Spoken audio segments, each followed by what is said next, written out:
What is going on, everybody? We're here. We're live for Sports Wars Sunday. And at the Olympics, Team USA women's basketball just escaped probably one of the biggest disasters they could ever possibly have. They did barely end up winning the gold medal against France. And a lot of people are talking about how this team could really have used Caitlin Clark. So, of course, that's going to be a topic of conversation. Not in the title, but we got to talk about that after that pathetic performance from the American women. They did win the gold medal. I guess at the end of the day, that's all that matters. But holy shit, they had to be shitting their pants.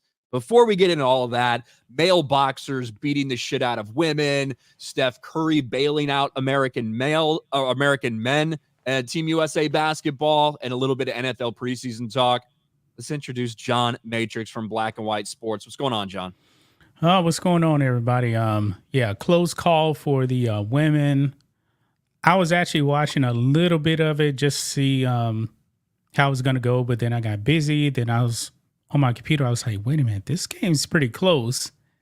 And then I shot a video, so I wasn't paying attention. Then Ryan told me they escaped by 1 point. Yeah, they did. It was right. They were down by like 10 points. Oh, really? At one point in the third quarter, they did crawl back, and it was a little bit like they were barely able to keep it up. There's a little fouling at the end of the game for France to try to stay in it. But, this is not like the American men having a close game against, a Serbia or a France or something. The state of women's basketball with the people that we have on the American squad, it shouldn't have been fucking close at all in any way. Yet here they are. And that leads to a bigger conversation about the people they chose for this team and why. And also about the fact that no one gave a shit. No crowd showed up for the American women. No journalists cared. It's almost like they were missing something in the attention that the WNBA is getting right now. I don't know what that could possibly be. Maybe a white girl named Caitlin Clark. Maybe that would have got them a little more attention. Don't know. Just a guess. But hey. Yeah. And you can make the case, and this is probably true, when the U.S. played Serbia, Serbia actually had the best player on the court in Jokic, who's probably the best player in the NBA. Just throwing it out there. Yeah, it is different. And when we do talk about the Team USA men struggling somewhat in some of these games or whatever, it is a different story because although there's no doubt about it, the best team, bar none, it's not even close, the United States basketball team. However, supposed to win. When you look at international players, when you look at some of the top players in the league, I mean, two of the top 5 players in the league right now are, Nikola Jokic and Luka Doncic. That's just the reality. I mean, hell, even look at Giannis Antetokounmpo, right? Like there are so many very talented foreign-born players in the NBA right now that you can understand maybe why some of those teams perform, decently against Team USA. Team USA won the gold medal. At the end of the day, that's all that truly matters. I guess we should talk about that real quick. Again, like basically everything Olympics related, can't really show you too much video, which is very unfortunate because basically the reason that Team USA walked away with the win against France in the title game and walked away with the gold medal was Steph Curry. And, say what you will about Steph Curry, some of the dumb shit you feel like he's done lately or his political opinions. The dude went off. He had 8 3-pointers in the game. He had 4 threes in like the last 2 minutes of this game to keep it out of reach and to win this for Team USA. He was on fire. It was kind of insane to watch. And this might be one of the shots that's like going to go down in history. Steph getting off a super high arcing 3 against Wembanyama. Wow. Against Victor Wembanyama. Absolutely nuts. But yeah, they did escape. There has been a lot of criticism for Team USA basketball and for Steve Kerr, who he's decided to play, who has not been getting enough minutes. The idea to utilize LeBron essentially as the point guard for so much of the games. Lot of heavy criticism for Team USA. Ultimately, they do come out. This is the 5th straight gold medal they've won following that. Was it 2004? 2004 bronze. 2004 bronze medal. A big failure for them. Like, there's no doubt about that. But Steph Curry went off. I don't know how much of that you got to see, John. And I wish we could show you guys the video because it was nuts. Yeah, I didn't get to see it. They finished what 6-0. Remember in Tokyo they lost a game, which they were getting roasted too for losing that one game. They still want to go, but overall, man, the U.S. really should never lose a game. Yeah, the games can be close, but they really shouldn't lose a game. And this team, to their credit, they didn't lose at all.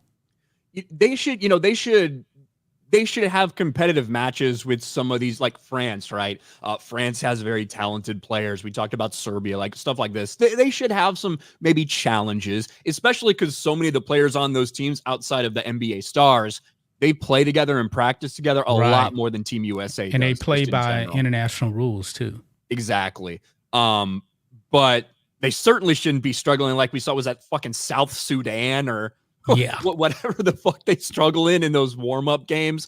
That should never be happening. Yeah, they almost lost to South Sudan. That would be like the dream team losing to Angola. Remember Barkley said, I don't know who Angola is, but I know they're in trouble. Yeah, exactly. But yeah, so there is, that was a pretty awesome closing couple minutes for Team USA to clinch the gold. We do have a lot more to get to. There's been some developments surrounding the male boxers, right? The boxers with XY chromosomes. And that's what we're talking about. Initially, like 2 weeks ago, there were some reports that they were transgender. That wasn't necessarily true. This is not a case of people that have lived their lives as men and then all of a sudden decide to transition and cut their dick off and say that they're women. That's not what is going on in women's boxing.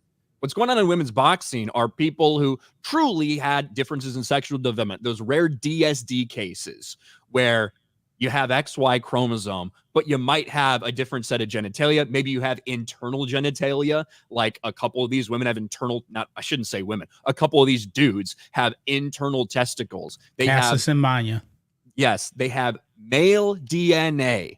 They go through male puberty. They have elevated testosterone levels, which you can bring down with certain medications and stuff like that. That's what they did with these boxers, right? Because they had high testosterone. They used medication to bring the testosterone levels down.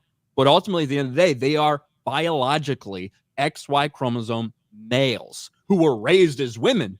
But regardless, they should not be allowed to compete in women's boxing. So here in the Olympics, they still have to lower their testosterone, even though there are things like that is one of the things I'm pretty sure they still do test for. Okay, so when Karini was getting punched, and she actually said, "Man, I've never been punched like that in my life." That was with lower levels of testosterone. Just imagine what damage could have been done if that didn't happen. But still, you cannot replace bone structure and muscle structure when you have a male body. You just can't do it. Well, and the other thing is, if I were one of these boxers, right, and I say naturally had elevated testosterone levels, if I wasn't competing at the time, do you think I'd be taking that medication to decrease? Of course not. No. You're going to be training the entire time and building muscle the entire time with those elevated testosterone levels. Like, I'm just saying in general, even if they weren't biological men, right? If it was just a woman who had slightly elevated testosterone, I would fucking use that advantage. I would train that way. And then when I was going to go into competition at the appropriate time, when testing was going to happen, I would take the medication to bring my testosterone levels down within the threshold. Right. Now, me personally, man, we're men. Low T is not good for men at all. No, certainly not. Well, I'm saying if I were a woman, right? Like, yeah. But in this case, these are two males, and them having low T is not good. That's what I'm saying. Well, exactly. And we do have now an interview from a trainer who trained Amain Khalif, who essentially is verified that Amain Khalif was shocked to realize I've lived my whole life as a woman, and now I find out I might be a man. A trainer has admitted this. Now it's in defense of Amain Khalif, trying to spin things and say, oh, well, we didn't know exactly what these tests were, but we took care of it. We handled the testosterone levels, blah, blah, blah. Doesn't fucking matter. Like, that is essentially verification that this is a DSD case, like we've been saying ever since that first report came out that was proved false about the trans shit. And another thing, Can you imagine a female Muslim from Algeria being held up on a man's shoulders in public with his arms touching her thighs? No fucking way that happens. No fucking way. So it's a pretty good indication that they fucking know. They know that this is not a woman. Otherwise, that would be really fucking bad. But let's hit a couple of these super chats real quick, and then we will get more into it. Thank you guys for being here. We appreciate it on YouTube and on Rumble. Zenny Biscuit for $20. Haven't been watching the Olympics, but if you were wondering about dressage, it used to be used for battle. It made the horse and rider smaller targets and made it look like they were covering more ground than they were. Well, thank you for the horse information, Zenny Biscuit. You know more about horses than I could know in my entire life. So thank you for the updates as always.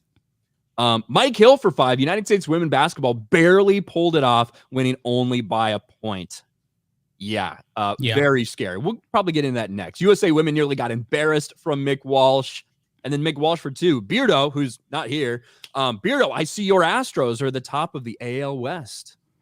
Yeah, we were actually talking on our member stream on Friday, and Mick was ready to trash Beardo for always trashing the Astros, and he's not even here today. Oh, well, speak of the devil, and he shall appear, apparently. Oh, there he is. What's up, Beardo? I'm a fucking idiot. You forgot about the stream? No, I set my alarm for PM, not AM. That'll do it. Well, the question we actually just talked about was meant for you. Beardo, I see your Astros are on the top of the AL West.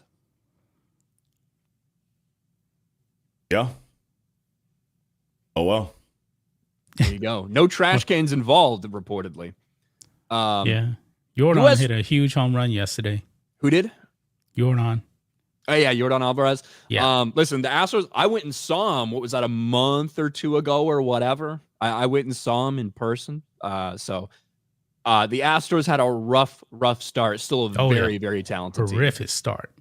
So, and our pitching's still not healthy. Like, a rough start in baseball is not the same as a rough start in like the NFL, right? Yeah. With 162 games. You can't go 1-6 and expect to do much the rest of the NFL season. But you can go 15-30 in baseball and you'll be okay. Yeah. If you take a random like 30 game sample from like players or teams or whatever, it can be so wildly different. People can be in slumps. So they seem to be coming out of it for sure, or they did come out of it. Connor Akers, U.S. Women's World UFL have blown out France if Caitlin Clark played. Well, that is actually the topic of our next conversation here, because when the Olympic squad was announced for Team USA women's basketball, there was a lot of outcry about some of the people who were included, and specifically one of the people who was excluded, like Caitlin Clark. Now, certainly, just because someone is a media draw doesn't mean they should automatically be on the squad, but when someone's performing at the level of Caitlin Clark as an all-star, leading the league in assists, all of these different things, combined with the media attention, the only person that really turns the needle for the WNBA, kind of an insane decision for them to include some of the players they did instead of her. Well, that almost came back to bite them in the ass in a big way, because Team USA barely escaped disaster against France in the gold medal game. And when it comes to women's basketball is not on the same level as the men in terms of international play. We've seen over the last 20 years, international play has continued to elevate and get closer to the level of America. When you talk about the NBA as a worldwide sport, not the same for the WNBA at all. This should have been a steamrolling performance for the United States women's basketball, and it was not. They were down 10 points in the third quarter. They barely hung on to this victory. And in the aftermath, what do we have people talking about? Caitlin Clark. Caitlin Clark trending them in Team USA's struggles in gold medal game. The Indiana Fever rookie was left off the U.S. women's basketball team roster for the Paris Olympics. And this has been a consistent thing over the past, few weeks, as you see Diana Taurasi just basically add nothing to this squad. And I get it. Someone who's been there, done that, been around a long time, experience. But this is not the same thing as LeBron who's still playing at a reasonably high level. Yeah. Certainly not the person he used to be, but compared to what Diana Taurasi is giving this team, and people are calling Taurasi it is out. like 42 years old, man. I can't believe she was on this team. Exactly. And she, again, there's value in veteran leadership and things like that, but there also has to be a level, right? You wouldn't include Udonis Haslam a couple years ago on the Team USA roster. You just wouldn't do it. Brittany Griner shouldn't have been there either. Absolutely. And both Right. of them, let's just look at the box score for some of those people that you just mentioned, by the way. Brittany Griner, 5 4 minutes, points. 2 out of Wow. 3, 4 points, 2 Yikes. rebounds. I don't even see. You know why? Diana Taurasi is not included? Because she didn't even play. They didn't even put her in the game. When you look at these assist numbers, like Team USA had 18 assists overall. The highest player had 4 assists on the squad. You don't think they could have used a little bit of passing in this game? They certainly could have. And it's also affecting everything else. Because guess what? With no Caitlin Clark to move the needle, nobody showed up to these games. Nobody came to watch Team USA throughout the entire fucking Olympics. No media members were essentially there. And that's even had a lot of people in the media saying, hey, U.S. women's basketball should draw huge Paris crowds, but it isn't. The team needed Caitlin Clark. I feel like, listen, if they would have lost this game, it would have been a fucking nightmare for them. As it is, they're getting roasted, rightly so. They did win the gold medal. It's all that matters at the end of the day, but in a pretty embarrassing way. There's going to be a lot of people saying, you know what, Caitlin Clark probably could have helped this team. Absolutely. Angel Reese, fuck it. Angel Reese could have helped this team as well. Yeah. Probably over someone like Brittany Griner. I certainly think so. Absolutely. And I think the arguments about Angel Reese, winning Rookie of the Year, I think those are a little ridiculous compared to what we've seen from Caitlin Clark compared to Angel Reese. Yeah. Not that It's she's gonna be been Caitlin horrific Clark. or anything, but still, there's no doubt, actually. And when you look at the way some of those players performed against Team USA, I think it's pretty self-evident. How's Kelsey Plum doing? Is she even playing? She played. She didn't give a great performance, but she had 12 points, a couple assists.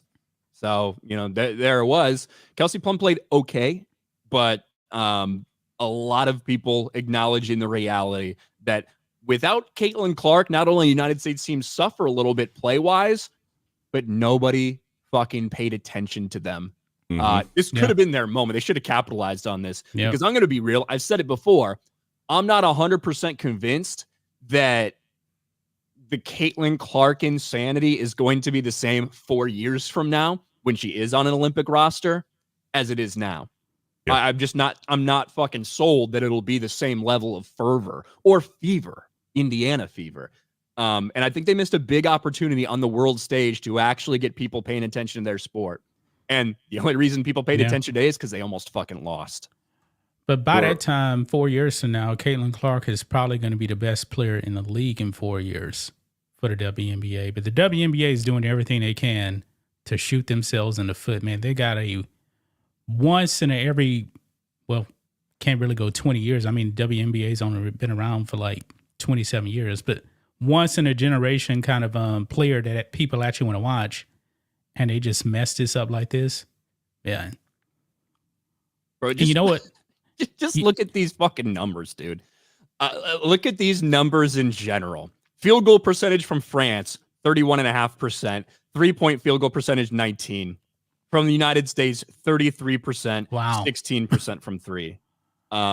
Nobody could hit anything. That's pathetic. No. And even with a smaller ball, it doesn't fucking matter. It's just rough, which is one of the reasons that traditionally WNBA's had a problem actually getting people to tune into their product. Caitlin Clark has brought those eyes, but didn't bring it for Team USA because she was left off the roster because they didn't want the media attention. Those were the reasons given. They thought that if she only got 5 or 10 minutes of playing time, people would be very upset. You know what? At least people would be paying attention to you. Yeah. That's like the NBA before Magic and Larry. Remember, Magic and Larry, before them, the NBA was dead. Nobody watched it. That's like them shutting out Magic and Larry and saying, nah, we don't want that attention. We don't want anybody watching us. That's what they've essentially done now. That's crazy. It's pretty nuts. It's pretty nuts. Let's catch up with some more of these here. Dom, our man Dom, with 10 gifted memberships. Thank you so much, Dom. Appreciate that, buddy. GJJ, member for 15 months. Thank you. John Getz, Steph Curry saves LeBron. Hashtag LBJ overrated. Steph Curry bailed out that team. Yeah. And it's not like they were behind necessarily when Steph caught fire in those last couple of minutes, but it was a very close game, and Steph led them to victory. What's astonishing is all of Steph's points came off of threes. Every single point. That's just crazy. He had 24 points on 8 threes. Yeah. Yep. Dumb age. Caitlin Clark was at the Yankees game yesterday. I saw the highlights. She was hanging out with Aaron Judge. So yeah, she's just chilling. She's just chilling, enjoying her time off while the Olympics are going on. Take her for $5. Ryan's got to be happy with the Bears' preseason debut. Caleb could be sporting an I Love Dave Filoni shirt and he'd still be forced to root for him. Listen, man, Caleb Williams, I really liked what I saw in preseason. That's one of the things I wanted to talk about today, a little bit of feelings from what we've seen so far in NFL preseason. Any preseason reaction is inherently going to be an overreaction. It just is. Yeah. Yep. Based on who's playing, based on who's getting snaps, based on who's working on what situation at the time. But Caleb Williams making his debut, to me, looked sharp. He was 4 for 7. He should have been 6 for 7. There was a couple drops. And it's crazy. A guy who's a pretty mobile quarterback who can actually throw the fucking ball. That's crazy. I know the idea of Chicago Bears fans, the ones who wanted to force Justin Fields on everybody. I know you wanted a guy who could just fucking run around. Caleb Williams can run around a little bit, but he can also throw the fucking ball. He can sling it, and he did. And I think with now the cast that they've got around him as well, they've made massive improvements. They picked up Keenan Allen. They already had DJ Moore. They drafted Roma Dunze. They picked up Swift, the running back, who I think is going to be massive for them, not only as a runner, but as a pass catcher. And I'm not saying that the Bears are going to win the Super Bowl or anything, but I think they're going to be much. Go ahead. 9-8 record now? Well, that's what I said before. I think that a 9-8 record is like right there within the take, and like 8-9, 9-8. That's what I expect from this season. I expect a team that's going to be competitive but mediocre. But if things click, who knows what can happen? Maybe they can make take one of those last wild card spots or something. I'm not going to get overexcited, but I did like what I saw from Caleb Williams. I completely missed the preseason games. It just slipped my mind, so I don't know. I didn't really watch them. Yeah, I liked what I saw from Caleb Williams. He showed some poise back there. I actually like what I saw from a lot of the rookies, especially Joe Milton. Although Joe Milton was going against 2s and 3s, he looked really good as well. And so did, what's his face? JJ McCarthy had a deep touchdown yesterday. And Caleb Williams, he looked like a veteran. He really did. And I know it's the preseason. You can't get too excited about the preseason. But Caleb Williams played well. JJ McCarthy played well.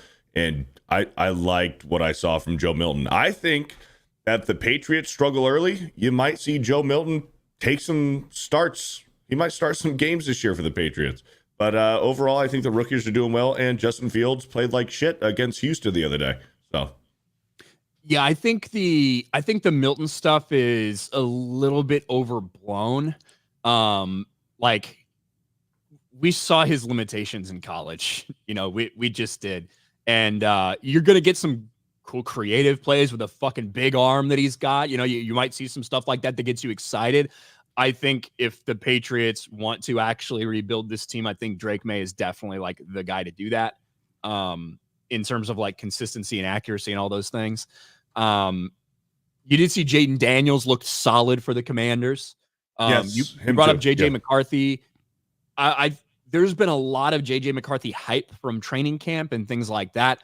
Let's just face it, Sam Darnold is not a exciting prospect at this point in time. Like, when you're starting quarterback's going to be Sam Darnold, it's not like everyone's going to be, oh my gosh, this is so exciting. Yeah. He's a serviceable guy. It doesn't feel like he is going to be the number one guy there for very long, which little surprising to me, I guess, because I like JJ McCarthy, but I also do think he wasn't asked to do as much as a rookie quarterback might be asked to do in the NFL at Michigan. Now, when they needed him, obviously fucking clutch. He made some incredible plays all the way last season leading up to that national title game. But it's going to be, interesting in Minnesota. Also interesting, the guy who left Minnesota to go to the Falcons because Kirk Cousins not cleared yet, I don't believe, to play. So you've got the rookie that they drafted who looked very solid in his debut as well. Yeah, I didn't see the Atlanta game, so I didn't see how Penix did, but he did well. He looked solid. He looked solid for them, which depending on when or if Kirk Cousins, depending on how that works on a new team with new players and all that stuff, I don't really know what to think. I don't know if there's a chance that Penix does, just get the go ahead for a couple games. I'm not sure. Not sure. I think for guys like that, guys like Penix and Bo Nix, who have been plagued by injuries in their college career, I hate it when I see rookie quarterbacks get thrown out there who clearly need some development, like Bryce Young. Bryce Young didn't need to be thrown out there into the fire, especially with a crappy team like Carolina last year. I'd like to see Penix and Bo Nix take a year to sit behind some veterans, although the quarterback room in Denver isn't the best. But I think it'll serve Penix well to sit behind Kirk Cousins for a year or two before we actually see him take the field. And for Bo Nix, he could probably serve well to sit a year. But obviously, you're going to get guys, Jaden Daniels in day one, and JJ McCarthy. I think it'll be a few games. I think we see Sam Darnold for maybe 4 games. And if the Vikings struggle in those first 4 games, you're going to see JJ McCarthy get thrown out there as well. Drake Mays, day one. Jane Daniels, day one. And who else were we talking about here? We have, we were just talking about him. Your guy, obviously, Caleb Williams, day one. Yeah, he's day one. But I think Penix and JJ McCarthy and Bo Nix, they could serve, sitting a little bit. That's the thing, though, that they're both 28 years old or whatever. They're not 28, but they're fucking 25 or something. Bo Nix is older than Wilson. They're both very old, right? So yeah, he is older than Zach Wilson, who's been in the league several years at this point. Yeah. So that's the thing. It's do they really need to sit on? To me, that's why they have such a low ceiling in terms of what they could do. And I don't think the Falcons want to go with Michael Penix Jr. They've been saying, we think Kirk will be ready for the start of the season. He's going to be our guy. But if it doesn't quite work out or he doesn't get up there, I think they're ready to go with Penix, who certainly is not as accurate as Kirk Cousins at all in any way, shape, or form. But they probably feel okay about going with Penix for a game or two to make sure Kirk is healthy. Well, yeah, if Kirk Cousins isn't healthy, who are you going with? You going with Michael Penix or are you going with Taylor Heineke? You're going to go with Penix. Probably. But yeah, so those are just, some thoughts. I obviously paid a lot more attention to the Bears game than any other of the games that are out there. And listen, man, I am excited about the prospects of having the best quarterback the Bears have ever had in their history playing. And I think that's what we're going to witness with Caleb Williams. That doesn't mean he's going to be a fucking Hall of Famer. That doesn't mean he's going to win a Super Bowl or anything like that. He's a fucking rookie. He hasn't even played a fucking game yet. Yeah. However, with the very low standard that the Chicago Bears have had at quarterback throughout their entire history, and I love Jim McMahon. I love me some fucking Jim McMahon and those fucking Bears in the 80s. But when we're talking about an actual, the best quarterback to play, I think that's what we're going to see from Caleb Williams. Because to me, the best quarterback who's ever played for the Chicago Bears is Jay Cutler. Jay Cutler, yeah. Wow. Legitimately, that's just the reality of the situation based on who we've had, based on the history. And I think Caleb Williams is going to be that guy when it's all said and done. But the Bears have never been known for quarterback play, really. No, certainly not. Certainly not. Right.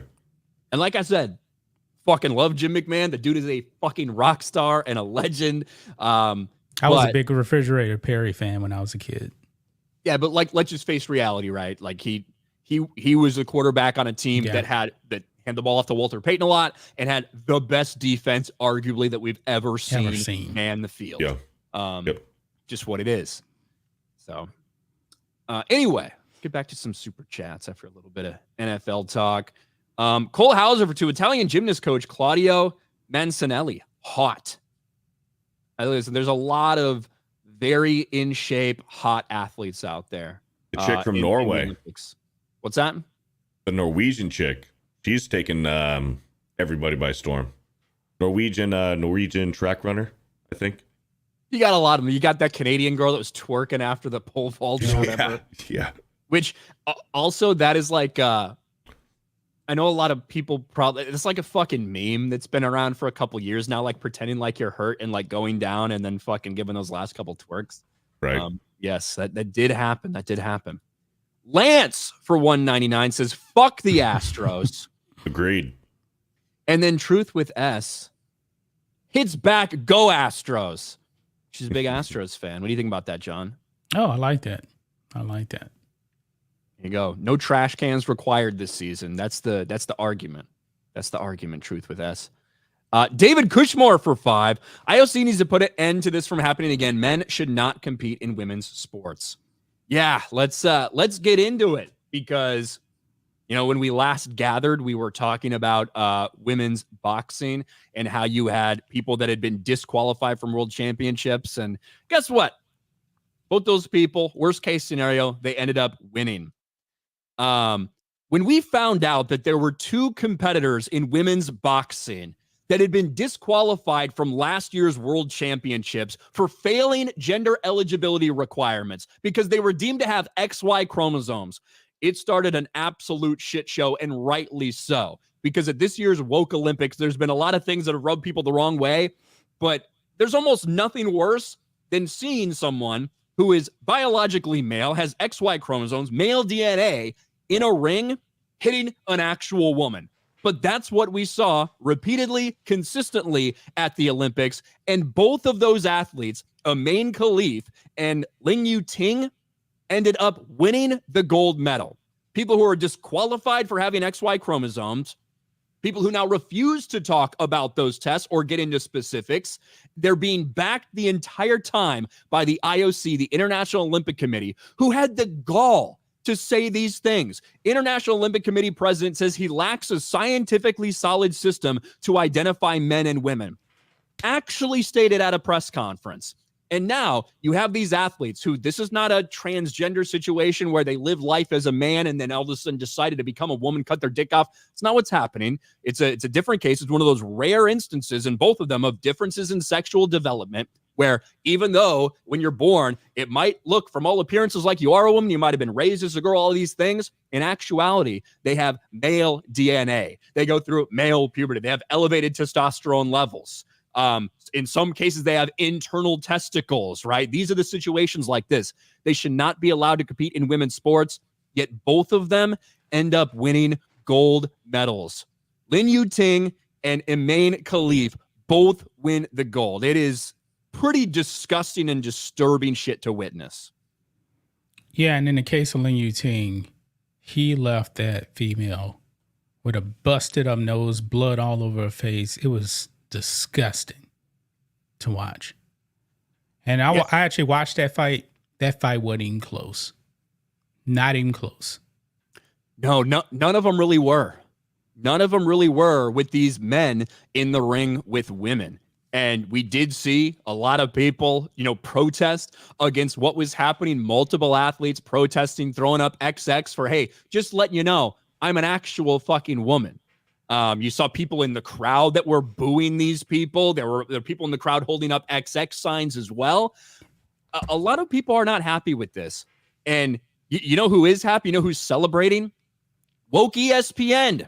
Of course. Marchand, Khalif, Manu, and more. The best moments of the 2024 Paris Olympics. And they go through some of the cool moments. This is one. Amain Khalif wins gold and the podium celebrates it. Khalif was under immense mental duress, but she brought out her absolute best in the ring. As much as the gold, she'll value how the podium reacted. Attacked after misinformation about her gender spread online. Jeez. You know what? There's no misinformation.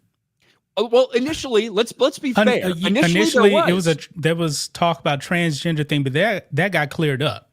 It did. So, you could say that initially there was some confusion and some misinformation out there, and we talked about that as well.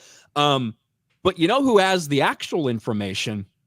The trainer for Amain Khalif, who came out recently in an interview to try to defend this athlete, ended up backfiring a little bit because the trainer ended up admitting what we have now known to be true about these tests.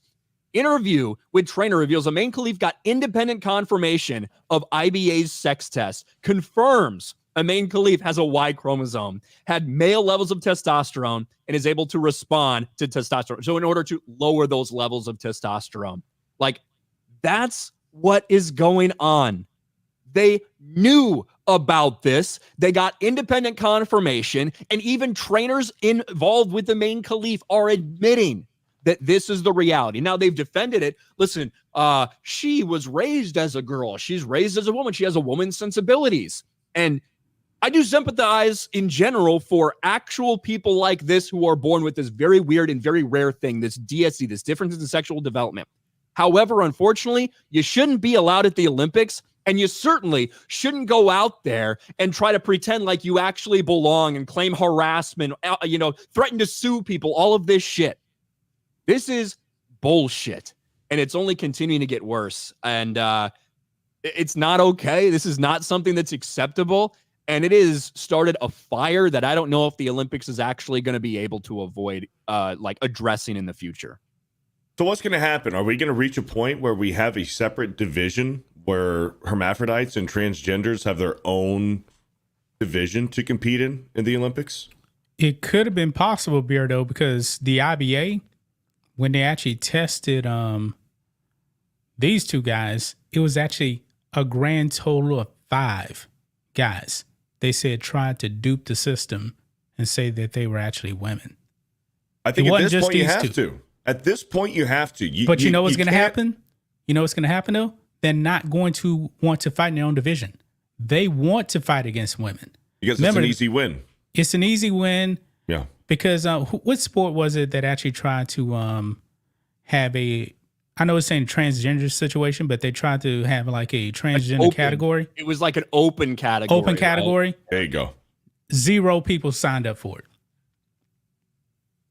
I think you're going to have to. At this point, you're going to have to force these people, or else they can't compete. Like, this is a clear disadvantage that their opponents are against.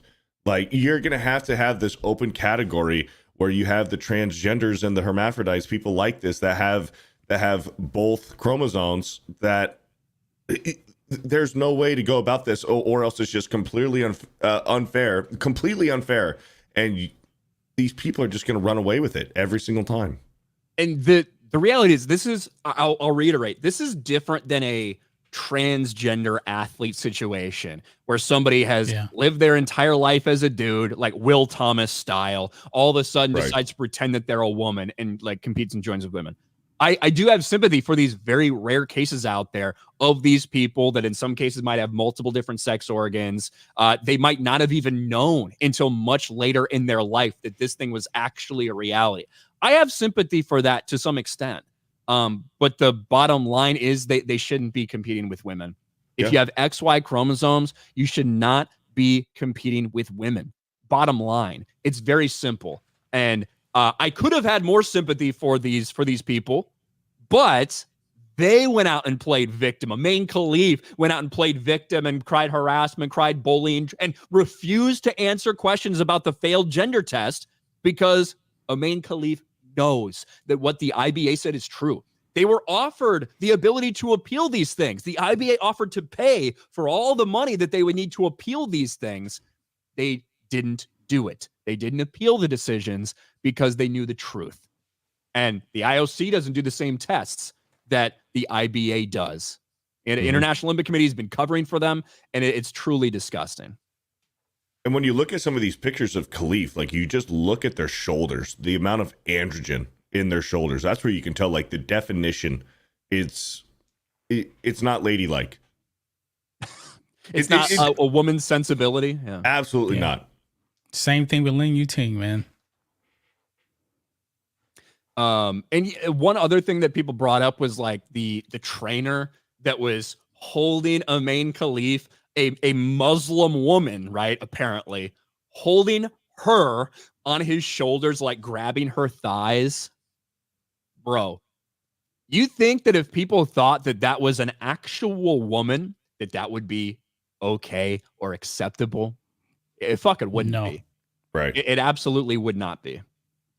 Yeah. And it's pretty fucked up. And could you do a division, a specific division for this? I guess. I just don't know if there's enough of these actual cases. That's not enough supply, man. I mean, you're talking about I'm shocked that there's actually 2 fighters with this condition. Unless you were to throw in transgender, you throw in transgender with these intersex people and make a division for them. You could. And I still don't know if there's going to be like still ain't going to be enough demand for it. But like ultimately, it's sad in some cases. If it wasn't these people that were up there who acted like fucking queers the entire time, like then, maybe I would actually have sympathy. For the people that are out there that do have this condition, I have sympathy for them, especially if they discover later in life and they had no idea. You've lived your entire life this way, didn't know you had XY DNA until you actually get this test done and find that out. But you can't compete with women. And that's true. I've seen pictures in all of these pictures of them living in society. Khalif, they're not wearing a hijab if they're a woman. Yeah, and I wanted to bring up Hank's point here. Ryan hates Palestinians. Such scandal is perfect thing for him. Jeez. I will say this. I hate retarded people wherever you're from, whatever your religion is. But there has certainly been a lot of retarded fucking Muslims in my comments section over the last couple weeks, right? You're just fucking retarded.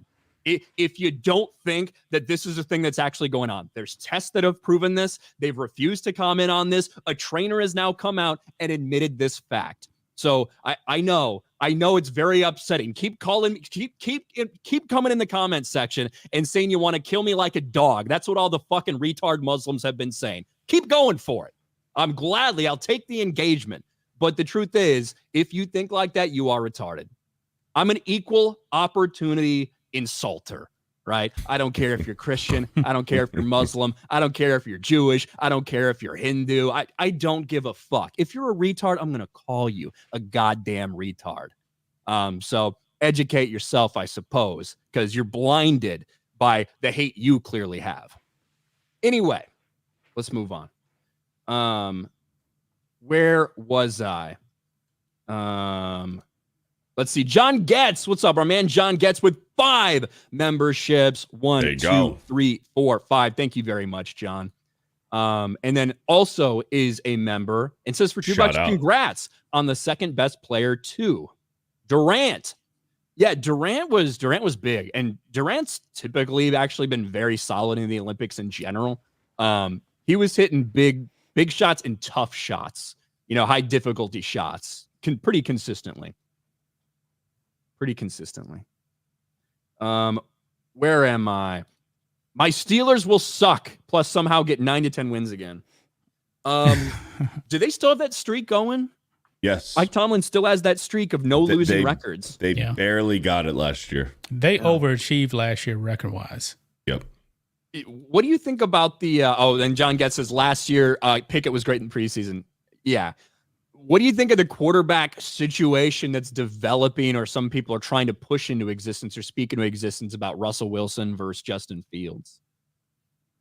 I think we need a larger sample size. I don't think Justin Fields performed all that well against Houston, and I know Russell Wilson is injured. He's dealing with some type of injury.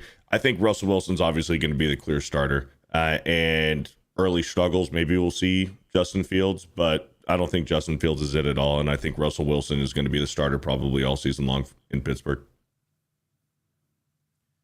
Let's see. I think that for me, I don't like Justin Fields. I've never liked Justin Fields. When he was a Chicago Bear, I didn't like him. I thought people were being retarded with Justin Fields. I think we should have got rid of him well before we did. But Also, Russell Wilson is not. This isn't Russell Wilson of 4 years ago. We're talking about. It wouldn't even be a conversation 4 years ago if they had got Russell Wilson. The Denver Russell Wilson did significant damage to his reputation. Yes, he did. He played better last year. Yeah, he was horrific that first year. And I don't think he's going to get too much benefit of the doubt. He's also just getting up there in age as well. Yeah. But how much of that Russell Wilson had to do with their coach in Denver, the Green Bay guy? I forget what his name is. Daniel Hackett. How much of that had to do with Hackett? So we'll see. Russell Wilson did play better last year. He's dealing with an injury. Justin Fields is a project, and he's going into his fourth year in the league. And if he's still a project into his fourth year, I just don't see it for Justin Fields. I think the dude has been a complete bust, and Russell Wilson's going to be the guy. I don't even think it's going to be a question. Let's see. Dom H for 2. Are you still doing fantasy football thing? We probably should do fantasy football this year. We should. If I get it never together, could get into it. It's fun, man. It's a good time. It's fun because it makes games that you normally don't care about much more interesting. Yeah. Like when you're sitting there and you don't care because the Chargers are like 4-13 on the year, but you're like, God, I really need Keenan Allen to score 17 points for me this game. And so you're just begging for different things. Or when you have a running back and you're like begging a wide receiver to get tackled before the end zone so your running back can punch it in. It just creates so much more entertaining storylines, and you care about games you'd normally never care about. See, I tried it one time with some Navy buddies, and I ended up drafting Peyton Manning, I believe, and he was injured. And I was like, I just can't get into it. So I never. It's a little bit safer than gambling. It keeps you interested in other games without having the risk of. I mean, yeah, you put some money down in some money leagues, but it's not like you're betting money every single week to care about some games that you normally wouldn't care about. Where did we go? Peter Frazee. Have y'all seen this stuff in Colorado? Dion is something. FCU. Yeah, I saw that. But I saw the interview where he like blew up on that reporter. That's what we're talking about, right? Yeah, he just blew him off because he was like a local CBS reporter.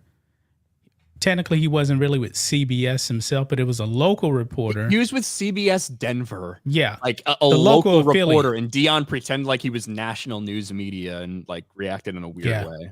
Yeah, that was some bullshit by Dion. Infinity Flare for 2. If there's a why, it's a guy. Very true. Something people like Hank don't understand. And it would also be one thing if the IOC came out and said, no, we do gender tests. We know that it's XY or that it's XX, that she is a woman. That's not what they've said at all. In fact, they have said, we don't have any tests to reliably determine whether someone's a woman or a man. Fuck off with that, first of all. That's crazy. And now you have the trainer for Amain Khalif admitting in an interview. This is what he said specifically. He said, when we first heard that Amain failed the test at the IBA, I thought it was some political thing. But then we got the test confirmed, and we realized that Amain does have XY chromosomes. But there's a testosterone level. We can control the testosterone. We solved the testosterone thing. But Amain thought, I've lived my whole life as a woman. Now someone's telling me as a man, what am I supposed to do? And they were really distraught over it. That's what this trainer, Amain Khalif's trainer, is admitting this. Now, the trainer thinks it's in defense or, trying to show what everything that Amain Khalif has been going through. But it's confirming what we are saying and what the IBA is saying. That's just the reality. And when it does come to whether the IBA can sit there and post a test result online, I don't think that they can do that because that's a violation of someone's actual medical shit. Whereas I do think they can say what they've said in terms of these are the tests we ran. They failed because of this. That's what they've done. And I think that's probably all they're legally allowed to do. They might even be skirting it, being able to go out there and do these press conferences about it. But at this point in time, to pretend that that's not the reality is insane. SBZ for 5. I wonder if you guys didn't cover the Olympics breakdancing competition. It was the most hilarious thing I've ever seen. Well, I didn't even know breakdancing was a part of the Olympics. For the first time ever, it was. And this one like Australian chick who has no idea what she's doing came out there and made a fool of herself. It was pretty funny to watch. There's a lot of memes about it. But again, it's tough to cover. It was tough for me to cover that because I couldn't show the video. And without being able to play that video for more than 3 seconds at a time, like you have to do for Olympic copyright, you really couldn't get an understanding of how stupid it was. And I was also gone that day. But yeah, it was ridiculous. David Cushmore for 5. Have Amin Khalif fight in the WWE. She can be the next China. Are you going to watch Alien Romulus Friday? I do think I'm supposed to watch it to cover it for FNT, so I probably will. Over on the Rumble side, Tank for $1. Ryan, will you be getting a Caleb Williams purse? No. I will not be getting his satchel, handbag, purse, whatever it is. I'll also not be painting my nails. I will be rooting for him, though. Have you been watching Hard Knocks? I haven't. No? I probably should, though. I've seen a few good clips. Yeah, there's that one clip of Caleb. He had he brought a purse to one of the meetings, but there's this really good clip of he brought a purse. He brought a purse into a meeting. It's like a thing now for fucking young people. I don't know why. I was at Universal Studios a few days ago and I legitimately saw a couple dudes with fucking little purses like that. Not like a travel thing, not like a theme park thing. Little fucking purses. They were both black as well. So maybe they're gay too. I don't know. But there's this really good clip of Nick Saban talking to the to your new head coach, and he's saying, "Hey, listen, a lot of these rookies, they're under a lot of pressure," and he was trying to hammer home the expectations for Caleb Williams and not to move on too quickly if there's some early struggles within the first couple of years. He's like, these rookie quarterbacks get thrown into fire, and a lot of them don't do so well. And they've been through a lot of rookie quarterbacks in the past few years where kind of let's take it easy on Caleb Williams because he's a generational talent. And if things get rough, Nick Saban was like, you kind of just need to chill out and don't pull the plug too early. So that was a good clip. I saw some of the clips of like when Caleb Williams had to go up there and when all the rookies have to say like, hey, what was my name, where I'm from, and what my signing bonus is and shit. Yeah. He's like, my signing bonus is like fucking $30 million. And like Tyson Bagent, who was like an undrafted free agent signing last year, just like dying, having a heart attack. Hearing how much that motherfucker makes. Let's see. Lance for $2 says the chat is really blowing up. Is that a Muslim joke? Let's see. Lord Botha for 5. Amin Khalif seems the type of person asked Tywin Lannister to knock up her wives. Yes, kind of does have that vibe. Sixer Iverson 5. Remember the teen who beat up his teacher who took away his Nintendo Switch? He got 5 years to serve in prison. Where's LeBron, etc. for the suspect? I can't believe they didn't stand with him. How dare they? Maybe they did initially. Who knows? Zach Updegraff for 2. The trainer. Oh shit, I'm not gay. Q Ice T 199. Good old Ice T. I'm not gay. I have relationships with women. Sex with men. But yes, interesting. Olympics are finally kind of almost wrapped up. It seems like they've been going on for a month instead of just 2 weeks. But it is winding down. We talked earlier about the U.S. women just barely escaping disaster and things like that. It's almost over. Now we're almost full on into NFL season, which is going to be fun. Yep. Rob Cortez for 5. Caleb Williams might have been good. It's just too bad he's in the same division as Jordan Love. Go Pack, go. We'll see long term with Jordan Love, man. I mean, good season last year, but they just gave that motherfucker like they gave him a shit ton of money. Fucking insane. I think that's insane. And I do think Jordan Love has been good from what we've seen of him. I think Caleb Williams has the potential certainly to be better. But you got to be in the right place. You got to get the right pieces around you. Chicago Bears historically have not done a great job with that. But I do like the pieces they've surrounded him with now. And Cole Kmet is going to have another huge season. We'll see. I think the Packers get a wild card. I think the Lions win that division. I certainly think that the Lions are still like the guys in that division. Yeah. And the Packers should probably get a wild card. I'm not saying the Bears are going to go fucking 11-6 or something. I think they're going to be just barely above 500, and maybe I'll get lucky. We'll see. What do the closing ceremonies have in store for us at Olympics? I don't know. We'll cover it if it's anything crazy, though. But we have been going about an hour. That's usually about the time we go for this show every single Sunday, 11:30. Well, almost every single Sunday at 11:30 a.m., 8:30 Pacific. Beardo, what do you got coming up, man? I don't know, man. I need to figure it out. That's about it. Okay. John Matrix from Black and White Sports. What do you guys have coming up? Same old thing. Just be on the lookout. Probably drop some videos later. There you go. Check both those guys out. Rob Cortez for 199. Oh, we're taking back the North. It's over. We'll see. We'll see, Rob Cortez. I know there's a lot of big women up in Wisconsin that are rooting for their Packers. I get it. Everyone's excited. We'll see what happens. I am going to be rooting heavily for my Bears this year, regardless of whether my quarterback is getting plowed in the ass. On the field, he's going to be the one that does the plowing. That's all I care about.